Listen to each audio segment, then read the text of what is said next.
ഇപ്പോൾ ഞങ്ങൾ ബാബ്സ് ഹിന്ദു മന്ദിർ കാണാനാണ് പോകുന്നത്.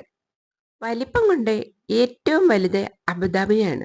2ാം സ്ഥാനം ഷാർജ, 3ാം സ്ഥാനം ദുബായ്.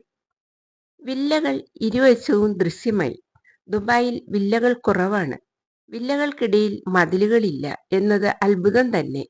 ഇവിടെ ഗാർഡ് ട്രീ ധാരാളം നട്ടുപിടിപ്പിച്ചിട്ടുണ്ട്. ഇത് മരുഭൂമിവൽക്കരണം തടയുന്നു. ഇവ ചെറിയ ജീവികൾക്കും ആഹാരവും അഭയവും നൽകുന്നു. ഷാമി എന്ന ഇതിന്റെ സ്പീഷീസ് ഇന്ത്യയിലുമുണ്ട്. ഇവ നൂറ്റാണ്ടുകളോളം നിലനിൽക്കും. യുഎഇയുടെ രാഷ്ട്രപിതാവായ Sheikh Saad bin Sultan Al Nahyan ആണ് മരുഭൂമിയെ ഹരിതാഭമാക്കിയത്. ഷെയ്ഖ് മുഹമ്മദ് ബിൻ റാഷിദ് അത് തുടർന്നുകൊണ്ട് പോകുന്നു. യുഎഇയിലെ നാഷണൽ ബേർഡ് ഫാൽക്കൺ അഥവാ പുള്ളാണ്. നാഷണൽ ഡെസേർട്ട് ആന്റിലോപ്പ് ഒരു തരം മാനാണ് ഇവിടുത്തെ നാഷണൽ ആനിമൽ.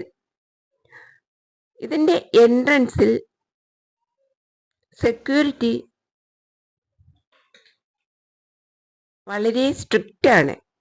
എൻ്റെ ട്രിപ്പോയുടെ സ്റ്റാൻഡ് പോലും അകത്തേക്ക് കൊണ്ടുപോകാൻ സാധിച്ചില്ല.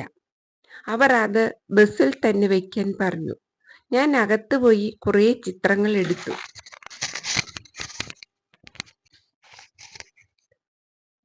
മുകളിലത്തെ നിലയിൽ മാർബിളിൽ കൊത്തിയെടുത്ത പല ദേവന്മാരുടെ ശില്പങ്ങൾ കാണാൻ കഴിയും.